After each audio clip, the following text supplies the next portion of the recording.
대방열림과 함께하는 가장 확실한 영양사 합격의 길.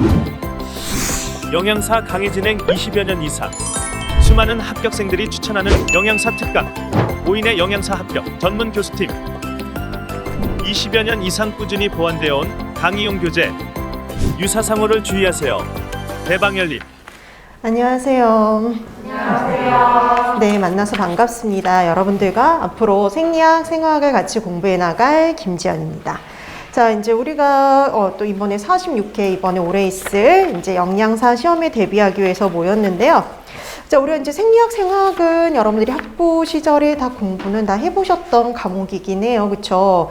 그래서 요 생리학이나 생화학 같은 경우에는, 생리학 같은 경우는 그래도 그나마 좀 나은데, 생화학 같은 경우는 되게 어렵게 이렇게 느껴지는 경향이 좀 높은 과목이기도 하죠. 근데 생리학하고 생화학도 보면은, 기본적인 것만 알면 손쉽게 여러분들이 시험 문제를 풀 수가 있습니다. 그래서 여러분들이 앞으로 어떻게 공부를 해 나가야 할지, 이제 그런 것들을 하나씩 수업 시간을 통해서 정리를 할 텐데요.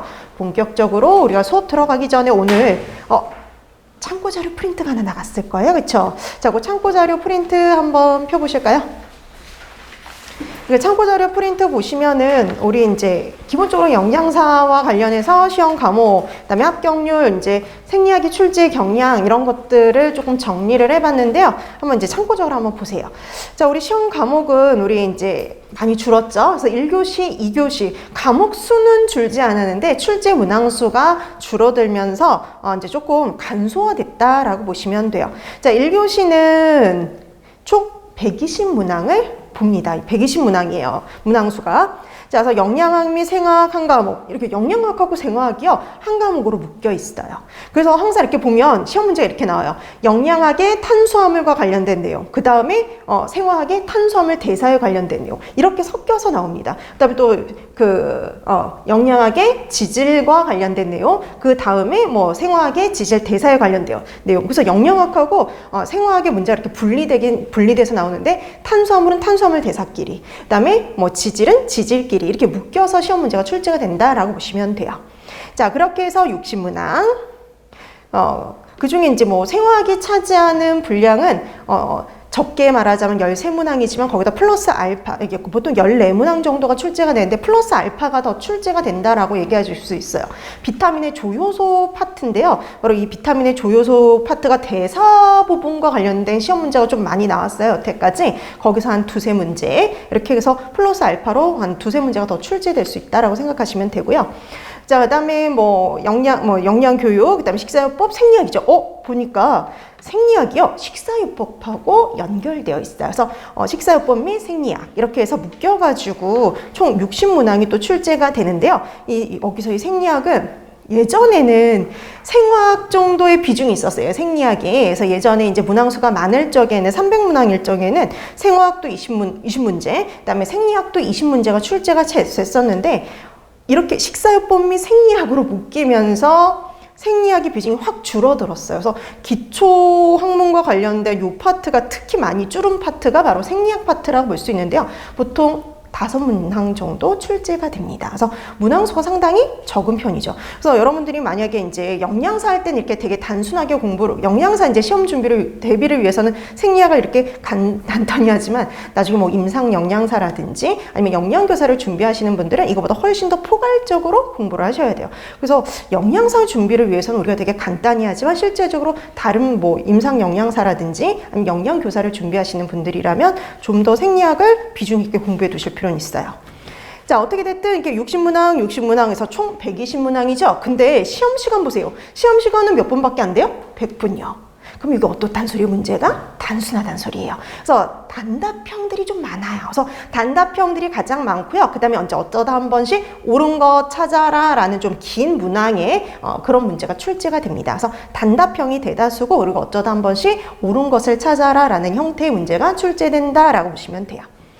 자, 그 다음에 2교시에 가면 식품학 및 조리원리 40문항, 그 다음에 급식, 위생, 관계법규 해서 60문항이 출제가 되어서 각 과목마다 있잖아요. 이게 각 과목마다 40% 이상을 맞추셔야 돼요. 그러니까 최소한 각 과목마다 40%. 그러니까 예를 들어서 영양학 및 생화학은 40%면 얼마예요? 4문항, 24문항 24점 이상이어야 되고요.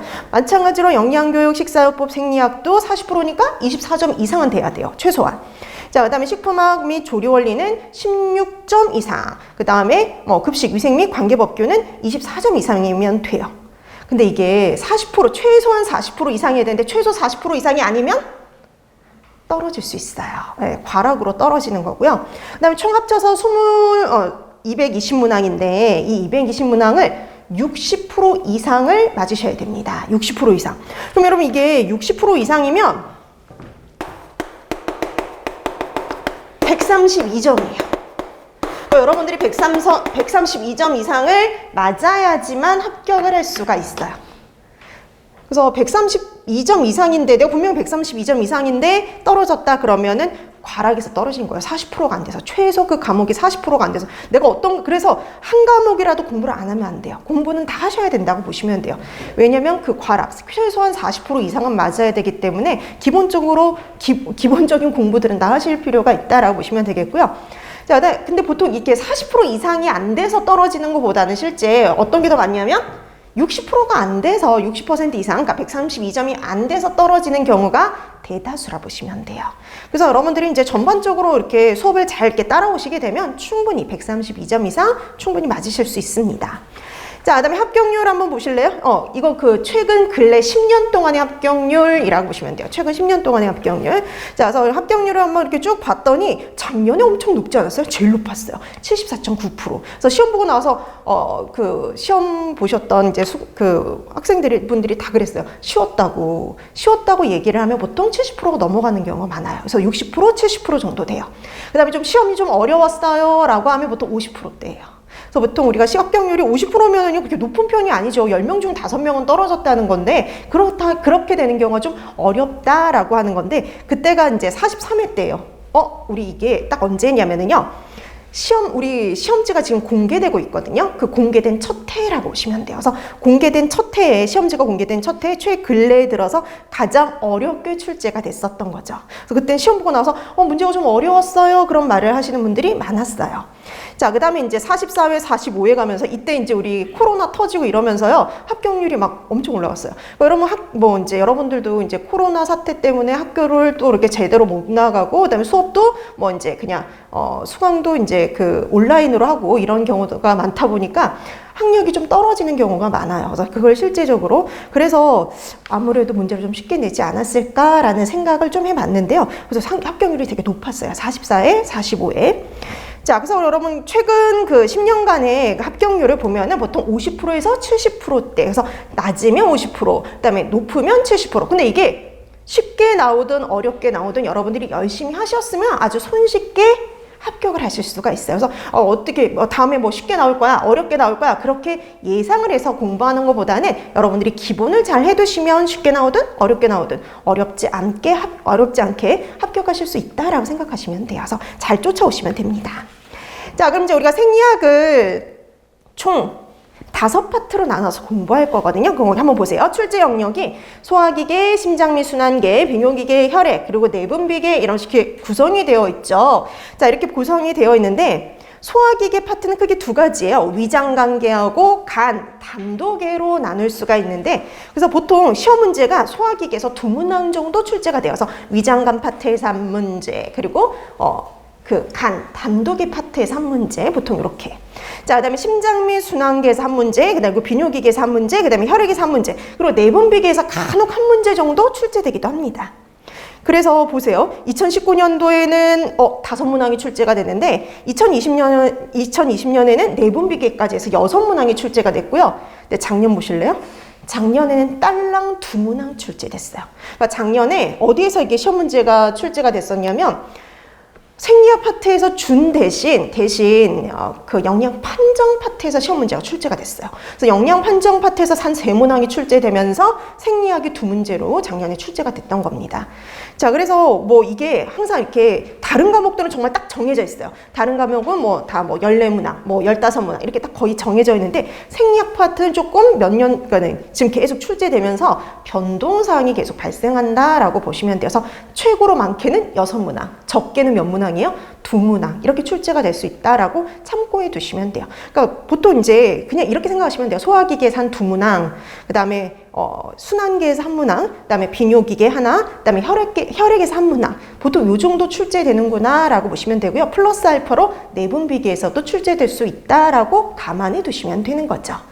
자, 이렇게 해서 여러분들이 생리학은 이 정도 공부를 해두시면 되는데요. 그래서 이게 예전에는 되게 자세히 공부를 했지만 이제는 이제 아무래도 문제 나오는 게 되게 단순하게 물어보는 문제들이 좀 많은 편이에요. 그래서 주로 이제 단순하게 알아야 될 것들 파악하는 정도로 간단하게 하고 넘어가는 경우가 많다라고 생각하시면 돼요.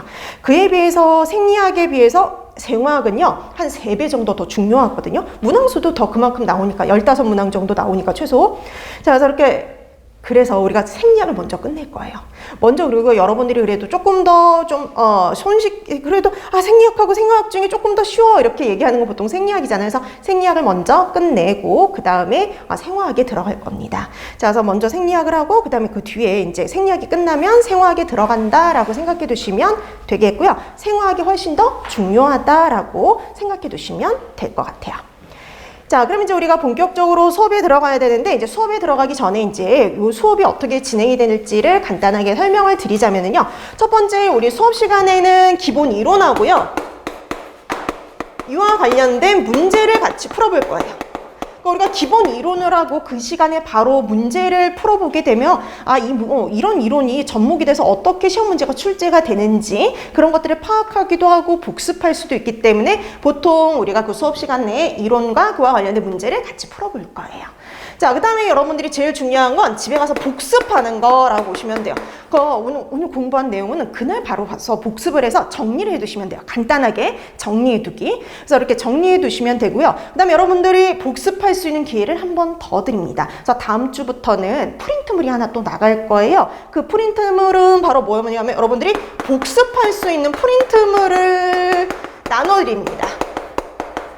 이 복습 프린트물은 문제로 구성이 되어 있어요. 그래서 지난 시간에 여러분들이 공부했던 내용을 문제를 통해서 보통 이제 한 15문제에서 20문제 정도 되는데 그 정도의 문제를 풀어가지고 여러분들이 지난 시간에 공부했던 걸 다시 한번 복습할 기회를 드릴 거예요. 그래서 여러분들이 되도록 조금 일찍 나와가지고 이게 문제가 되게 길지는 않기 때문에 10분 내에 다 풀 수가 있거든요. 그래서 10분 정도 일찍 나와가지고 여러분들이 문제를 먼저 풀어두시면 좋을 것 같아요. 되도록이면 책 보지 말고 내가 어느 정도 기억을 하고 있는지 여러분들이 얼마 정도 이렇게 정리가 되었는지를 한번 확인해보는 그 테스트 시간이라고 생각하시면 될 것 같아요. 그래서 되도록이면 본인의 실력으로 풀어가지고 내가 알고 있는 거, 모르고 있는 걸 다시 한번 검토해 두시면 좋을 것 같습니다. 그 다음에 이제 그 인터넷으로 이제 강의를 수강하시는 분들은요, 동영상 강의를 수강하시는 분들은 학습 자료실에 있으니까 학습 자료실에서 미리 항상 출력을 해서 그 다음에 수업 진도를 나가시면 돼요. 자, 이렇게 해서 복습 프린트물을 통해서 복습하는 거 제일 중요한 게 바로 이거라고 생각하시면 됩니다. 그래서 수업은 이렇게 진행이 되고요. 그 다음에 이제 여러분들이 또 활용할 수 있는 게 영양 만점, 위생 만점 카페예요. 이 영양 만점, 위생 만점 이 카페에 들어가면 여러 가지 자료들이 있어요. 여러 가지 자료들이 올려져 있기 때문에 여러분들이 또 그걸 통해서 복습할 수 있는 기회도 있고 공부하는데 도움이 되실 수 있고요. 그 다음에 여기 또 합격 수기 같은 것들이 있어요. 그래서 미리 이제 그 앞전에 이제 그 합격하신 분들은 어떻게 공부를 했는지 합격 수기도 한번 읽어보시면 도움이 될 것 같습니다. 자, 그래서 이런 것들도 충분히 활용하면 여러분들이 도움이 되실 수 있으니까요. 이런 것들을 활용해 주시면 좋을 것 같아요. 자, 그럼 이제 오늘은 첫 시간이니까 생리학 이제 들어가는데요. 차례 보니까 오늘 그 생리학 차례 보세요. 거기 차례 보니까 우리 아까 해야 된다는 5가지 말고 하나가 더 있죠. 인체의 구성. 그래서 인체의 구성은 시험 문제 파트에 나오는 건 아니고요. 우리가 생리학에서 앞으로 공부할 내용이 이런 거예요 라고 설명하는 파트라고 생각하시면 될 것 같아요. 자, 그래서 오늘은 첫 시간 인체의 구성부터 들어가도록 하는데요. 거기 인체의 구성 보시면 1페이지 인체의 구성 보면은 이거는 이제 여기는 이제 여러분들이 앞으로 공부할 생리학에 대해서 간단히 설명을 하고 있는데요. 자, 인체를 구성하는 거, 인체의 구성. 그래서 여러분 인체를 구성하는 가장 구조적이고 기능적 기본 단위가 되는 게 바로 뭐냐면은요. 세포라고 보시면 돼요. 생명체를 구성하는 가장 기본이 되는 단위가 세포예요. 그러니까 사람뿐만 아니라 동물, 식물 이런 생명체를 구성하는 가장 기본적인 단위가 되는 거, 기본 단위가 되는 게 바로 세포다라고 보시면 되고요. 사람도 세포로 구성이 되어 있어요. 그래서 사람도 한 60조에서 한 100조 정도의 세포로 구성이 되어 있어요. 근데 이런 세포들 중에 형태라든지 기능이 같은 애들끼리 모여요. 이렇게 형태나 기능이 같은 애들이 모여서 뭘 만드냐? 조직을 만듭니다. 조직, 티슈. 조직을 만들어요. 이런 조직에는요, 상피 조직도 있고, 결합 조직도 있고, 그리고 근육 조직도 있고, 그리고 신경 조직도 있어요. 자, 조직에 크게 4가지 조직이 있습니다. 상피 조직은요, 상피, 가장 바깥을 둘러싸고 있는 피부 조직들이에요. 그래서 우리가 대표적으로 피부, 체표면이라든지, 그다음에 우리 내부에 장기들 있잖아요. 이 장기를 둘러싸고 있는 애들도 있어요. 그런 애들은 내장벽, 가장 바깥에 있는 내장벽, 체표면 이런 애들이 바로 상피 조직, 그러니까 피부와 같은 조직 이렇게 생각하시면 돼요. 자, 그다음에 결합 조직이라는 게 있죠. 여러분, 이 결합 조직이라는 건 어떤 조직이냐면요, 우리가 조직이나 기관을 연결해 준다든지 채워 넣는다든지 둘러싸고 있는 조직을 의미를 해요. 그래서 대표적으로 뭐 콜라겐, 엘라스틴, 뼈, 연골 이런 애들. 근데 여러분, 혈액도 여기에 들어가요. 혈액은 혈관을 채우고 있는 거죠. 그래서 혈관을 채우고 있는 조직이다. 그래서 혈액도 결합 조직에 들어갑니다. 알고 봤더니 혈액이 대표적인 결합 조직이에요. 자, 그 다음에 근육 조직은 말 그대로 근육, 신경 조직은 말 그대로 신경인데요. 여러분, 근육 조직에서 앞으로 엄청 나올 단어들이 있어요. 2가지 단어 구분하기. 자, 수익은, 불수익은. 2가지 단어를 구분하는 거. 그래서 우리 앞으로 이제 계속 공부하면서 수익은이라는 단어도 나올 거고요. 불수익은이라는 단어가 나올 건데, 수익은과 불수익은의 차이는 뭐냐면요. 수익은은요, 내 의지대로 움직일 수 있는 근육이에요. 내 마음대로. 그러니까 여러분, 이렇게 팔다리에 붙어있는 근육들은 어때요? 내 마음대로 움직일 수 있죠. 이런 게 수익은. 그래서 우리가 거기 옆에 골격근이라고 되어 있죠. 팔다리에 붙어있는, 뼈에 붙어있는 이런 근육들은요, 내 마음대로 움직일 수 있는 근육이에요. 자, 근데 앞에 불이 붙었어요. 불. 자, 그럼 이거는 내 의지대로 움직일 수 없는 조직. 이렇게 생각하면 돼요. 내 의지대로 움직일 수 없는 건 불수익은. 이렇게 얘기를 하는 거죠. 그럼 여러분, 불수익은 그러면 내 의지대로 움직일 수 없는 조직. 이렇게 생각하시면 돼요. 그럼 여러분 생각해 보세요. 심장에 있는 근육. 심장에 있는 근육은 내 마음대로 움직일 수가 없죠. 그럼 걔네들은 뭐예요? 불수익근이에요. 그 다음에 여러분, 내부에 있는 장기들 생각해보세요. 위, 소장, 대장 이런 애들도 근육으로 되어 있는데 위나 소장이나 대장 내 마음대로 움직일 수가 없죠. 그럼 이런 내장근들도 다 뭐에 해당이 되는 거예요?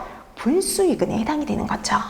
자, 그런 식으로 여러분들이 수익은, 불수익은이라는 단어를 알아두시면 됩니다. 자, 그 다음에 이런 조직들이 모여요. 이런 조직들이 모입니다. 그래서 상피, 결합, 근육, 신경 조직 이런 조직들이 모여서 기관을 만들어요. 기관? 그럼 기관이 뭘까? 여러분, 이런 애들이 기관이에요. 식도, 입, 식도, 위, 아이고, 소장, 대장 이런 애들이 기관이에요. 이런 애들을 가지고 우리가 기관이라고 얘기를 하거든요. 그럼 여러분들 봤더니 입, 식도, 위, 소장, 대장, 항문 뭐 이런 애들 다 뭐와 관련된 것들이에요? 소화와 관련된 것들이죠. 이런 소화와 관련된 애들끼리 또 묶어서 뭐라 그러냐? 소화기, 개 이런 식으로 얘기를 해요. 그래서 이런 기관들이 모여서 뭘 만드냐면요. 개를 만들어요. 개. 그 다음에 호흡과 관련된 기관들은 모여서 호흡기계. 그 다음에 혈액순환과 관련된 기관들은 모여서 순환기계. 이렇게 기계들을 형성을 하고요. 이런 소화기계, 순환기계, 호흡기계, 비뇨기계, 근육계, 신경계, 감각기계 이런 애들이 모여서 사람의 신체를 구성하는 거죠. 그래서 여러분들이 학교 다닐 적에 대학교 시절에 이제 공부하실 때 생리학에서 이런 우리 신체를 구성하는 기계들에 대해서, 개들에 대해서 공부를 했어요. 그래서 소화기계부터 해서 뭐 비뇨기계, 순환기계, 호흡기계 다 공부를 아마 하셨을 거예요. 근데 영양사 시험에선 그 중에 일부만 공부하시면 된다는 거죠. 그래서 소화기계, 순환기계, 비뇨기계, 혈액, 그 다음에 뭐 내분비계 정도 이렇게 요 정도 봐두시면 돼요. 그러니까 예전에 20문항 정도 출제됐을 적에는요, 생식기계를 빼고 모든 파트에서 시험 문제가 출제가 됐었어요. 근데 이제 문항수가 확 줄어들면서 공부할 파트가 좀 줄어들었다라고 생각하시면 될 것 같습니다. 자, 그래서 생리학은요, 우리 몸을 구성하는 기관들이 각각 어떤 역할을 담당하는지 그걸 공부하는 게 바로 생리학이다, 이렇게 생각하시면 될 것 같아요. 자, 오늘 첫 시간에는 제일 중요한 뭐부터 나가느냐? 소화기계부터요. 그래서 여러분, 다른 데는 뭐 한 문항 정도 출제가 되는데 소화기계에서만 한 2문항이 출제가 된다 그랬죠? 그래서 제일 중요한 파트, 생리학에서 제일 중요한 파트, 그나마 제일 중요한 파트는 소화기계라고 생각하시면 될 것 같아요. 자, 그럼 이제 소화기계 하나씩 들어가는데요.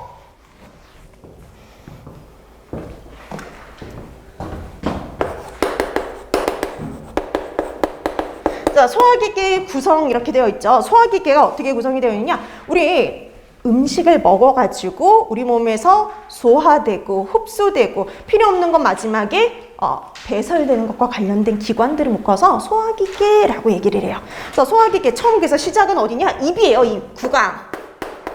그래서 입에서 그 다음에 어디를 거치냐면 인두를 거쳐서 식도로 넘어가고요. 자, 그 다음에 식도로 넘어온 다음에 그 다음에 어디로 이르냐면 위로 도달하겠죠. 위. 그 다음에 소장, 대장. 그래서 위, 소장, 대장을 거치면서 소화되고 흡수가 돼요. 그래서 소화되고 필요한 물질은 흡수되고 필요 없는 것들, 찌꺼기들은 어디예요? 항문을 통해서 배설이 되죠.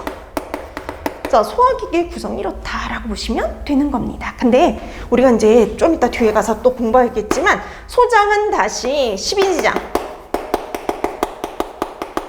공장, 회장으로 구성이 되어 있어요. 그래서 소장은 12장, 공장, 회장으로 구성되어 있다라고 보시면 됩니다. 순서도요, 12지장, 공장, 회장의 순서예요.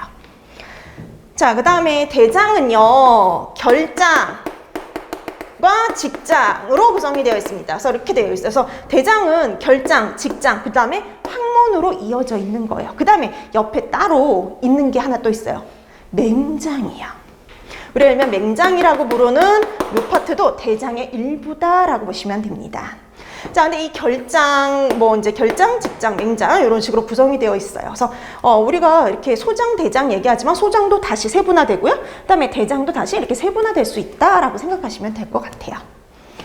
자, 그 다음에 여러분 거기 보면 소화관의 구조라고 나와 있죠. 자, 우리가 먼저 소화관에 대해서 한번 쭉 공부를 할 건데요. 소화관에 관련해서 이제 소화관의 구조가 나와 있는데 구조는 그냥 상식선에서 그냥 간단하게만 알아두시면 되는데 소화관 보면은 4개의 층으로 이루어져 있대요. 자, 그래서 이렇게 봤더니 이게 소화관이다라고 하면 실제적으로 음식물이 이렇게 지나갈 때 보면 이 음식물이 지나가는 가장 안쪽 있죠. 거기를 점막층이라고 얘기를 해요. 점막으로 둘러싸여 있어서 점막층이에요. 그 다음에 그 점막 밑에는 점막 하층, 점막 아래층이다 그래서 점막 하층인 거죠. 그 다음에 있는 게 바로 뭐냐면 근육층이에요. 그리고 마지막 요 파트, 우리가 이렇게 내장의 가장 바깥쪽이라고 얘기할 수 있는데요. 얘는 장막층이라고 얘기를 합니다. 이렇게 해서 층이 4가지로 나누어져 있는데 바로 이 근육층이 움직이는 거죠. 근육층이 움직이면서 소화관들이 움직이는 거예요.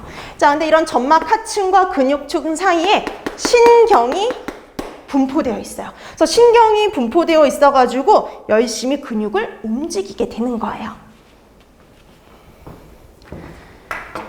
자, 이렇게 해서 구성되어 있다라고 보시면 됩니다. 근데 이런 소화관들은 가만히 있는 게 아니라 움직이죠. 움직여요. 그럼 이런 소화관이 움직일 수 있는 건 내 마음대로 움직일 수 있는 게 아니잖아요. 그러면 누군가의 도움을 받아서 움직이는데 이런 소화관과 관련돼서 움직임에 도움을 줄 수 있는 애가 크게 2가지예요. 하나는 신경과 호르몬입니다. 그래서 소화관과 관련된 신경, 그리고 호르몬에 대해서 여러분들이 알고 계셔야 돼요. 자, 그래서 먼저 소화관과 관련된 신경들을 알아두셔야 돼요. 소화관과 관련된 신경. 자, 그러면 소화관과 관련해서 주요한 신경은 뭐냐면은요. 소화관과 관련해서 주요한 신경은 첫 번째, 중추신경들이 주요한 역할을 해요. 뇌가요.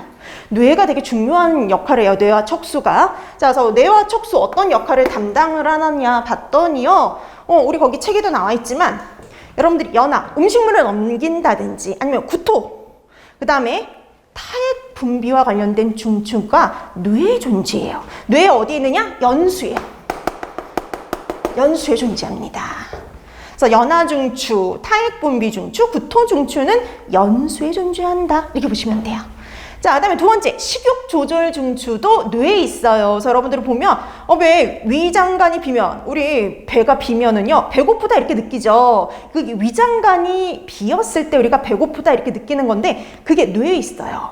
자, 그래서 우리가 위장관이 비면 배고프다 이렇게 느끼게 하는 게 바로 어디 있느냐? 시상하부에 존재합니다. 시상하부.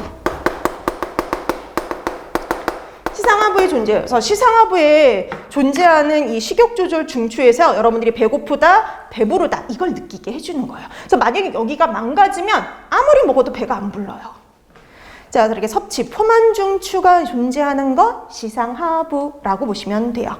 자, 그다음에 그 외에 이제 거기에 나와 있기도 하지만은요, 배변중추요. 배변중추는 어디에 존재해요? 척수에 존재한다라고 나오죠. 그럼 우리 여러분들이 화장실 가는 거는요 누구 담당이에요? 뇌 담당이 아니라 척수 담당입니다. 우리 왜 등 가운데 척추뼈 있죠? 그 척추뼈 안에 들어있는 척수신경이 담당을 해요. 그래서 척수에 배변 중추가 있어요. 자, 이렇게 해서 소화와 관련된 이런 신경 부위를 기억을 해두시면 돼요. 자, 그래서 연수, 시상하부에 가까이 있는 중추들 기억해 두시면 됩니다. 자, 그 다음에 또 하나, 소화관도 보면은 근육이거든요. 근데 여러분 이 소화와 관련된 근육들은요, 소화와 관련된 근육들은 보면은 내 마음대로, 그러니까 위 보세요. 위, 소장, 대장 다 내 마음대로 움직일 수가 없죠. 이렇게 내 맘대로 움직일 수 없는 근육을 우리가 뭐라 그랬어요? 그렇죠. 불수의근 이렇게 얘기했어요. 내 맘대로 움직일 수 없는 애들을 불수의근이라 그래요. 자, 그럼 이런 불수의근은 내 맘대로 움직일 수 없으니까 누구의 조정을 받아야 되죠? 보통 신경의 지배를 받아요. 어떤 신경의 지배를 받느냐면 자율신경의 지배를 받습니다. 앞으로 얘네들 엄청 나올 거예요. 자율신경. 그래서 자율신경의 지배를 받는다. 이렇게 기억하시면 돼요. 자율신경의 지배를 받아요. 근데 이 자율신경은 딱 두 개밖에 없어요. 교감과 부교감이요. 자, 근데 교감하고 부교감은요, 항상 정반대의 작용을 해요. 그래서 하나가 반드시 촉진이면 하나가 반드시 억제예요. 그러면 소화와 관련해서 무조건 촉진은 뭐냐? 부교감 신경이요. 부교감 신경이 촉진을 합니다. 그럼 반대로 억제는 누가 해요? 그럼 억제를 하는 건 당연히 교감이죠. 교감 신경이 억제한다. 이렇게 기억해 두시면 돼요. 자, 그래서 무조건 촉진은 부교감, 그 다음에 무조건 억제는 뭐예요? 교감. 그러니까 예를 들어서 위액 분비를 촉진하는 거 그러면은 부교감 신경 이런 소리예요. 그 다음에 뭐 췌장액의 분비를 촉진하는 거 부교감 신경. 소장의 운동을 억제한다 그러면 그때는 교감 신경 이렇게 되겠죠. 그래서 소화와 관련해서 무조건 촉진은 부교감, 무조건 억제는 교감이다. 이렇게 구분해 두시면 돼요. 근데 문제에서 이렇게 부교감, 교감 이렇게 나오기도 하는데요. 대신 다른 단어가 나올 때가 있어요. 어떨 때냐면요. 우리가 신경의 말단에서 분비되는 신경 전달 물질이 실제 근육을 움직이거나 아니면은 근육 운동을 방해하거나 이렇게 하거든요. 그래서 신경의 말단에서 분비되는 물질들을 같이 기억을 해 두셔야 돼요. 자, 우리가 이 부교감 신경 말단에서 분비되는 물질이 바로 뭐냐면 아세틸콜린이에요. 그래서 부교감 신경 대신 뭐로 나올 수 있느냐? 아세틸콜린 이렇게 나올 수 있어요. 자, 그 다음에 교감 신경 말단에서 분비되는 물질은요, 신경 전달 물질은 에피네프린, 노르에피네프린이에요. 그래서 우리가 이 에피네프린, 노르에피네프린을 묶어서 카테콜라민 이렇게 말하기도 해요. 근데 우리 보통 그냥 에피네프린, 노르에피네프린으로 나오는 경우가 더 많습니다. 자, 그래서 에피네프린, 노르에피네프린 그러면은 얘네들은 억제, 그 다음에 아세틸콜린 하면 촉진. 그래서 보통은 이렇게 나와요. 근데 간혹 이렇게 나올 때가 있으니까 알아두시면 됩니다. 자, 그래서 소화관에서 소화관과 관련해서 촉진하는 애, 억제하는 신경 두 가지 구분해서 알아두시면 돼요. 그래서 촉진은 무조건 부교감 이렇게 기억해 두시면 됩니다. 자, 그 다음에 이제 신경과 관련된 걸 봤으니까 두 번째 뭘 봐야 되느냐? 호르몬이 영향을 줘요. 호르몬이. 둘 중에 더 중요한 거 호르몬이에요. 호르몬. 호르몬은 잊을만 하면 한 번씩 시험 문제가 출제가 됩니다. 그래서 작년에도 여기서 시험 문제가 출제가 됐어요. 자, 그래서 소화와 관련된 호르몬 기억해 두셔야 되는데 제일 중요한 거는요. 명칭과 분비 장소 그리고 한 가지 더 기능을 기억해 두는 게 기본이에요. 소화관과 관련된 호르몬에서는요, 이름, 명칭하고 분비되는 장소, 그 다음에 얘가 하는 기능, 요 세 가지를 묶어서 기억해 두시면 돼요. 그게 제일 포인트예요. 자, 그러면 소화와 관련된 호르몬 보도록 할게요. 자, 이 소화와 관련된 호르몬에서는요, 사인방이 제일 중요해요. 거기 딱 비어있는, 그 표에 딱 비어있는 4개 있죠? 그게 제일 중요합니다. 자, 그러면 우리가 입에서 열심히 씹었던 음식물이 식도를 거쳐가지고 제일 먼저 도달하는 곳이 어디냐면 위에요. 그럼 위에 음식물이 이렇게 들어오면 열심히 위를 어때야 될까요? 움직여줘야 되겠죠. 자, 그래서 위운동, 위액 분비를 촉진하는 호르몬이 분비가 돼요. 그게 바로 뭐냐면 가스트린. 이렇게 보시면 돼요. 가스트린. 자, 그래서 이 가스트린은 위에 있는 쥐세포에서 분비가 됩니다. 자, 위에서 분비가 돼요. 위에서. 자, 위에서 분비되는 요 쥐세포가요. 바로 요 가스트린인데 얘가 하는 역할, 기능은 뭐냐면은요. 위운동, 위액 분비를 촉진해요.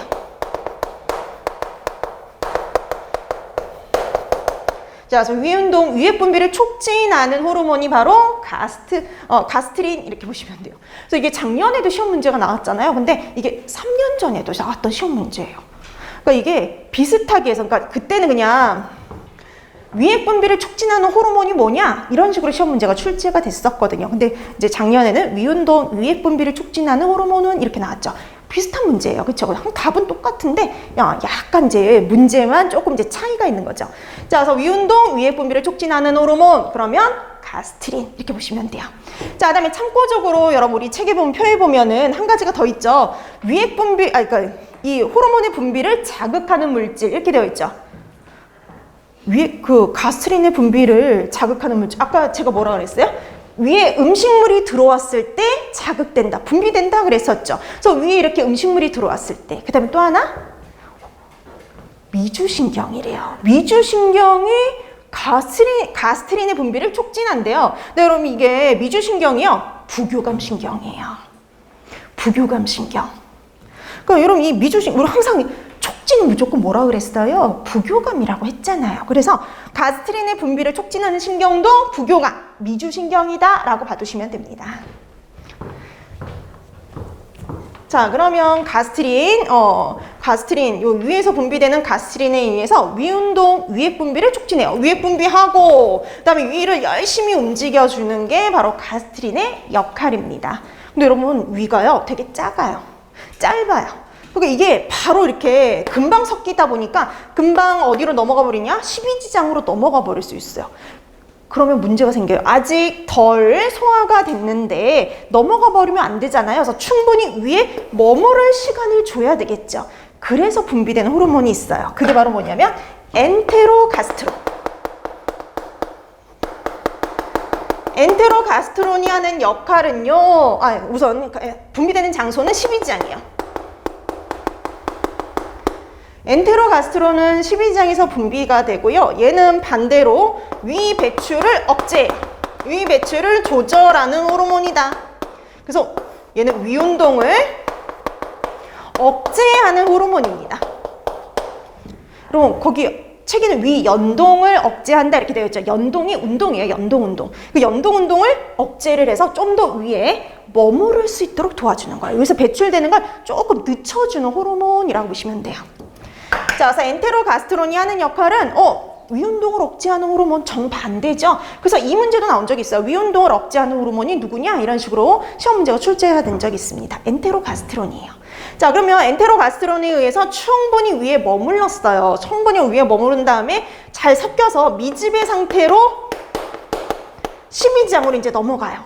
이제 문제는 뭐냐? 여러분, 위는 강한 뭘 띠고 있냐면 산성을 띠고 있잖아요. 근데 이렇게 강한 산성 물질이 12장으로 넘으면 문제가 생기겠죠. 그래서 이 산성을 뭐 해야 되느냐? 중화시켜줘야 돼요. 자, 그걸 중화시키기 위해서 분비되는 호르몬 세크레틴. 세크레틴이 분비되는 장소도 12지장입니다. 자, 12장에서 분비되는 이 세크레틴이 하는 역할은 간단해요. 알칼리성 최액. 알칼리성 최액의 분비를 촉진해요.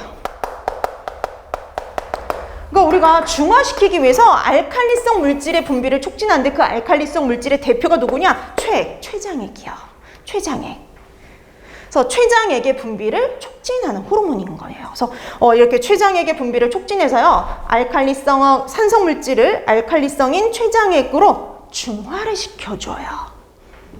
자, 그러면 세크레틴에 의해서 이제 미즙이 중화가 됐어요. 그럼 본격적으로 얘를 또 뭐 해야 될까요? 소화시켜야 되겠죠? 자, 소화를 잘 돕게 하기 위해서 분비되는 호르몬이 바로 콜레시스토키닌. 콜레시스토키닌 CCK예요. 얘가 분비되는 장소도 12지장입니다. 그래서 12장에서 분비되는 콜레시스토키닌이 하는 역할은요, 얘도 최장액인데 소화 요소가 풍부한, 소화 요소가 많은 최액의 분비를 촉진하는 호르몬이에요. 그래서 얘는 아까는 알칼리성을 띠고 있는 최장액의 분비를 촉진하는 게 세크레틴이었잖아요. 근데 이번에는 소화 요소가 되게 풍부한 최장액의 분비를 촉진하는 건 콜레시스토킨입니다. 그 다음 한 가지 더. 우리가 이 지방을 소화시키려면 꼭 필요한 물질이 있어요. 담즙이요. 자, 그래서 담즙의 분비를 또 촉진하는 건 콜레시스토키닌, 이렇게 보시면 돼요. 그래서 콜레시스토킨은 소화 요소가 풍부한 최장액하고 담즙의 분비를 촉진하는 호르몬입니다. 그래서 이 콜레시스토키닌도 여러 번 시험 문제에 출제가 된 적이 있어요. 그래서 항상 담낭을 수축시켜서 담즙의 분비를 촉진하는 호르몬이 뭐냐? 이런 형태로 여러 번 출제가 됐습니다. 그래서 담즙의 분비를 촉진하는 호르몬, 그럼 뭐예요? 콜레시스토키닌. 이렇게 기억해 두시면 됩니다. 자, 이렇게 해서 요 4인방이 가장 중요한 호르몬들, 이렇게 보시면 돼요. 자, 요 4인방이 분비되는 장소 그리고 하는 기능 구분해서 알아두시는데요. 여러분, 분비되는 장소 보세요. 가스트림만 위에요. 가스트림만 위에서 분비되고 나머지는 다 어디서 분비돼요? 12지장. 그렇죠. 그래서 이 가스트림만 위고 나머지는 다 12지장이구나. 이렇게 구분해 두시면 돼요.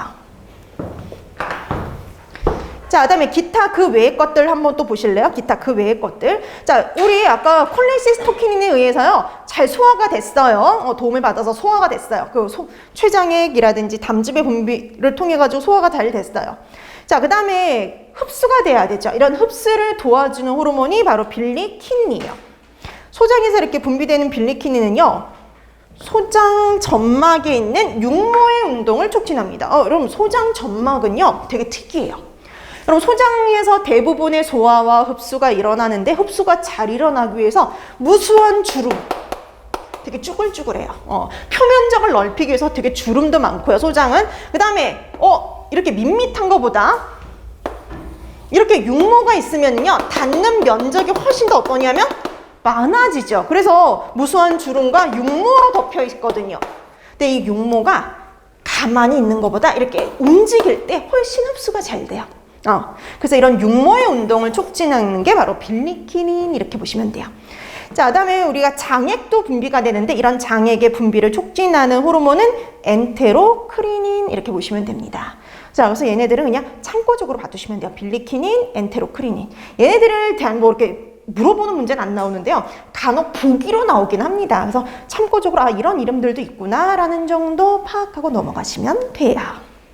자, 그래서 빌리킨인, 엔테로크리닌, 얘네들도 소화와 관련된 호르몬들, 이렇게 생각하시면 될 것 같아요. 그 정도만 봐두시면 돼요. 그 다음에 그 앞에 있는 네 가지는 확실하게 분비되는 장소, 그 다음에 하는 기능, 요거 연결해서 파악해 두시면 되는 겁니다. 자, 그래서 소화와 관련해서 위장관과 관련해서 중요한 한 가지 했어요. 바로 국소 호르몬들, 소화와 관련된 호르몬들 요거 잘 기억해 두시면 됩니다. 자, 그 다음에 이제 우리가 본격적으로 소화기계의 구성에 대해서 들어가는데요. 우리 입부터 하는 거죠. 그래서 구강이 나와 있어요. 그렇죠? 입, 구강. 자, 구강과 관련해서는 우리가 입에서는요, 타액이 분비가 되죠. 침. 그렇죠? 우리 침이 분비되는데, 침은 하루에 1에서 한 1.5리터 정도 분비가 돼요. 꽤 되죠. 근데 여기와 관련해서 기억할 건 딱 하나요. 이 침에 들어있는 소화효소요. 자, 침에는 딱 하나의 소화효소만 기억해 주시면 되는데요. 푸티알린이라는 게 들어있습니다. 근데 이 푸티알린이 뭐냐면 아밀라제 일종이라고 보시면 돼요. 여러분, 아밀라제 뭐 분해하는 효소예요? 탄수화물을 분해하는 효소죠. 그래서 여러분들이 구강에선 딱 하나 이거 기억하시면 돼요. 자, 구강의 타액에는 뭐가 있다? 푸티알린이 있고 탄수화물을 분해하는 효소다. 이 정도 기억해 두시면 충분합니다. 그러니까 문항수가 많이 줄다 보니까요, 되게 자세하게 막 그 구강에 대해서 무슨 저작작용 이런 것들이 다 나오진 않아요, 이제는. 그래서 그냥 간단하게 중요한 포인트만 잡아서 기억해 두시면 되는데요. 그래서 이 타액에서는 푸티알린이라는 효소가 있어서 탄수화물을 분해한다라는 소리, 그거 기억하시면 돼요. 그래서 우리 왜 밥 있잖아요. 밥을 계속 씹으면 이 푸티알린 때문에 분해가 되어서 밥에서 무슨 맛이 나요? 단맛이 나잖아요. 그렇죠? 메가당이 되면서. 자, 그래서 이렇게 푸티알린, 탄수화물을 분해하는 효소 요 정도 기억해 두시면 충분합니다. 자, 그 다음에 위 나오죠. 위. 자, 세 번째 위 나오는데 위서부터는 이제 공부할 게 많아요. 위장관계에서 제일 또 많이 나오는 파트가 위예요. 위. 위와 관련해서는 그럼 제일 중요한 게 바로 뭐냐? 위선이에요. 위선과 위액 성분이 가장 중요합니다. 자, 그래서 위와 관련해서 제일 먼저 할 거 위선과 위선과 위액 성분 이걸 같이 볼 거예요. 위선과 위액 성분. 자, 여러분 이렇게 뒤에 선이라 붙어 있는 애 있죠? 선이라고 붙어 있는 건 뭔가 분비되는 장소라고 보시면 돼요. 분비 장소. 앞으로 우리가 선 붙어 있는 애들 나와요. 내분비선 이것처럼 내분비선, 위선, 장선 이것처럼 선이 붙어 있으면 뭔가 분비되는 장소다 이렇게 생각하시면 돼요. 자, 그러면 위선 네 가지 정도를 기억해 두시면 되는데요. 위선에는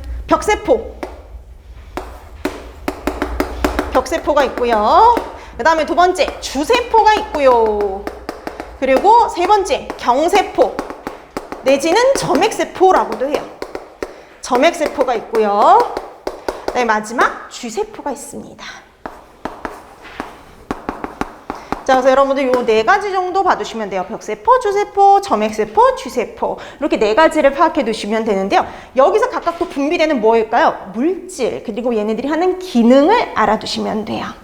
자, 벽세포에서 분비되는 물질 두 가지가 있습니다. 하나는 HCl, 위산.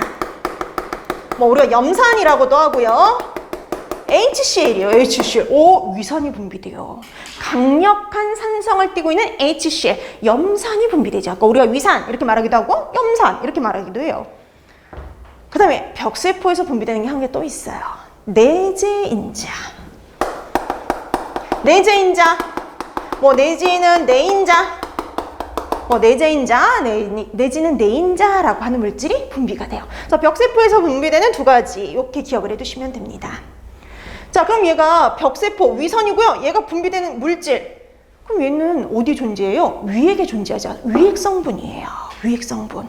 자, 위액에 들어있는 성분인 위산과 내재인자가 각각 어떤 역할을 하는지가 알아두셔야 될 내용이에요. 여기까지. 자, 그래서 여러분들이 위선, 위액 성분, 그리고 얘네들이 하는 기능, 그거까지 연결해 두셔야 돼요. 와, 이것도 이제 중요하죠. 위선, 위액 성분, 기능 기억해 두기. 이것도 시험 문제에 잘 나오는 애 중에 하나입니다. 2020년에 이 파트에서 시험 문제 나왔어요. 근데 2018년에도 나왔고요. 되게 흔하게 잘 나오는 파트라고 보시면 돼요. 자, 그래서 위산, 내재인자 얘네들이 벽세포에서 분비되는데 얘네들이 하는 역할, 기능이 뭐냐라고 봤어요. 자, 그럼 위산이 하는 역할, 기능은 뭐냐면은요. 첫 번째.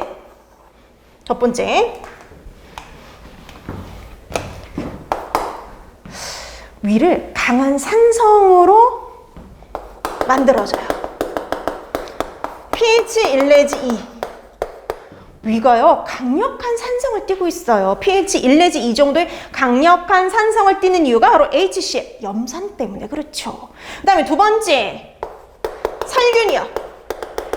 그래서 여러분, 이게 강한 산성을 띠고 있기 때문에 우리가 먹은 음식물들이요, 위를 거치면서 살균이 돼요. 균을 죽인다는 거죠. 말 그대로 세균을 죽이는 살균 작용을 합니다.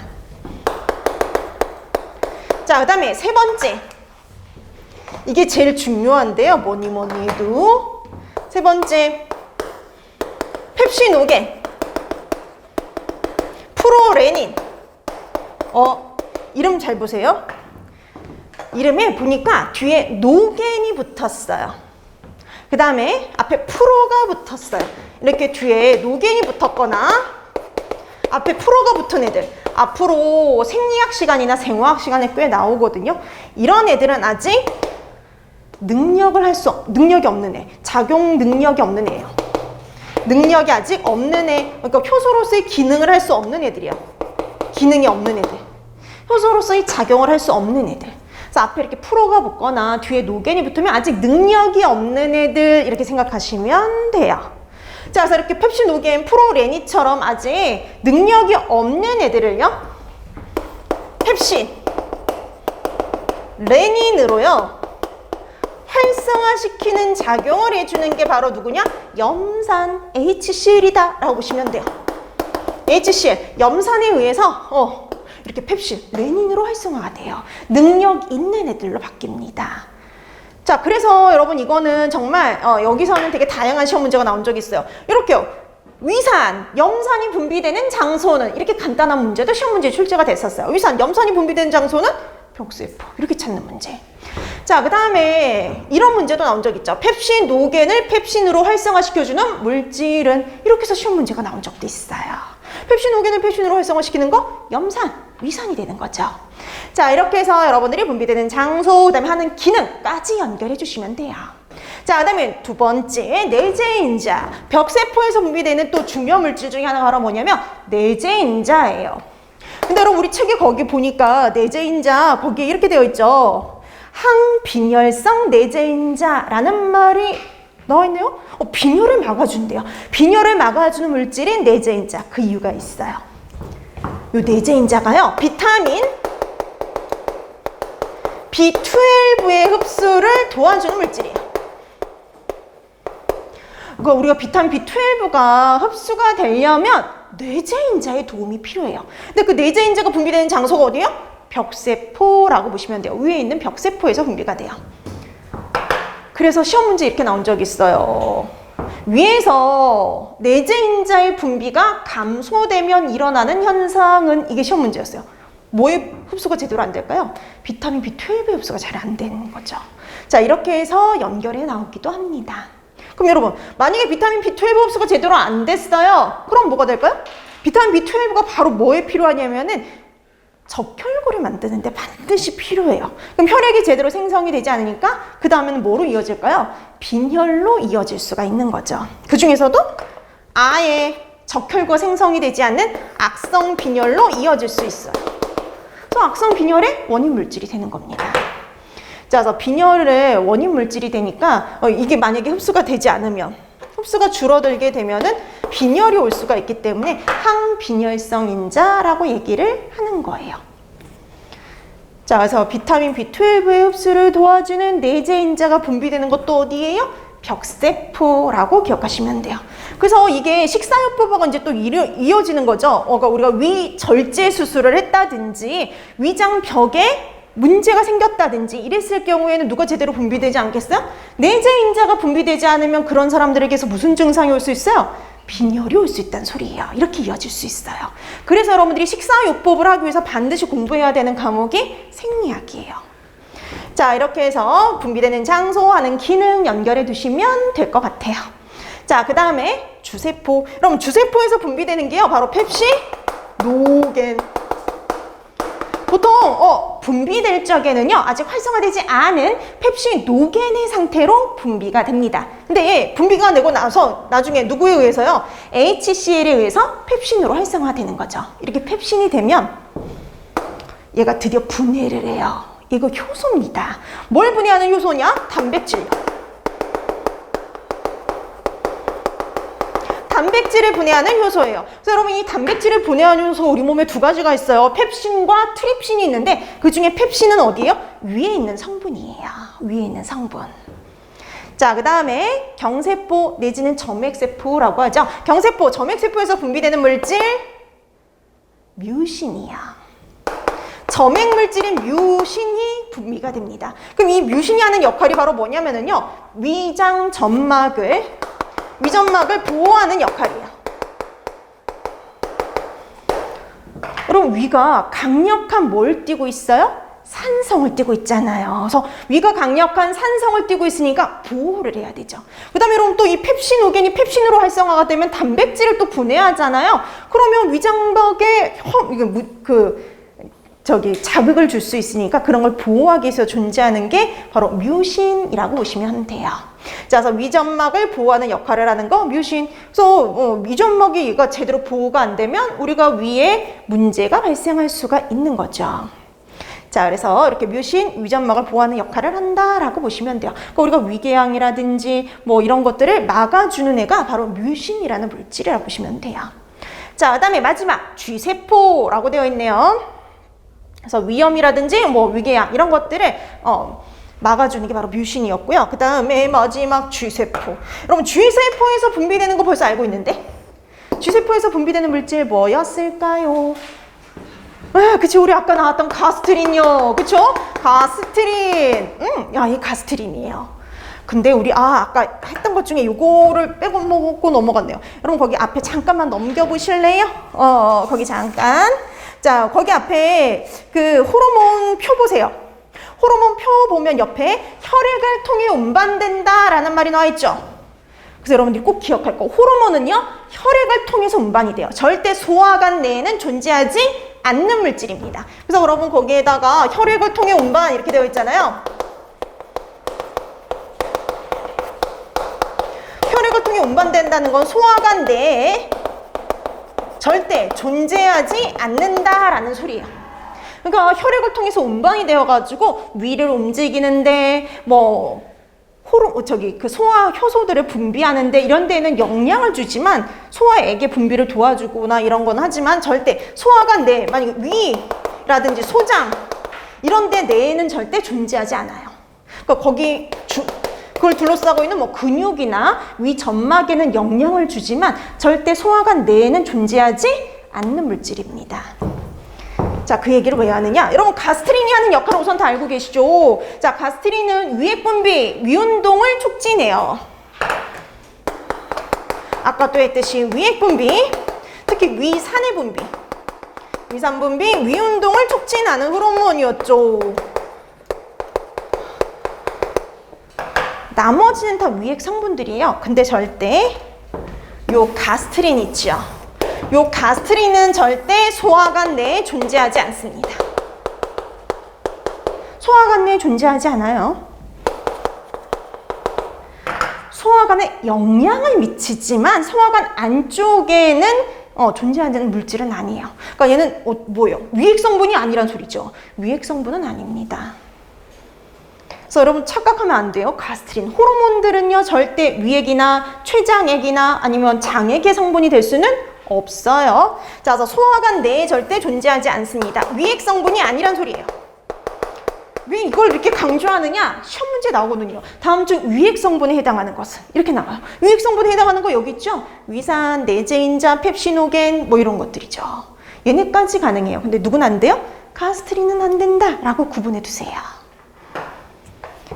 자, 그래서 위액 성분인 거 아닌 거 이런 거 구분하는 문제가 간혹 출제가 돼요. 그러니까 가장 최근에는 위액 성분 구분하는 문제가 2019년에 나왔고요. 그 이전에는 소장의 존재, 소장 내에서 작용하는 물질 구분하는 게 나왔어요. 그러니까 항상 아닌 거 제외시켜야 되는 것 중에 대표적인 게 바로 호르몬들이라고 보시면 돼요. 자, 그래서 위액 성분이 아닌 거, 되는 거, 이렇게 포함되는 거, 구분하는 거. 근데 절대 호르몬은 포함될 수 없다라고 구분해 두세요. 자, 이렇게 해서 위선과 분비되는 장소, 위액 성분 봤는데요. 위에서 제일 중요한 거예요. 그래서 소화, 위장관과 관련해서 제일 많이 시험 나오는 파트가 요거. 그 다음에 두 번째가 호르몬이라고 생각하시면 됩니다. 자, 그래서 제일 중요한 거 두 가지 했어요. 자, 그 다음에 이제 위액 분비와 관련된 거 들어가야 되는데요. 여기서부터는 조금 쉬고 나서 들어가도록 할게요.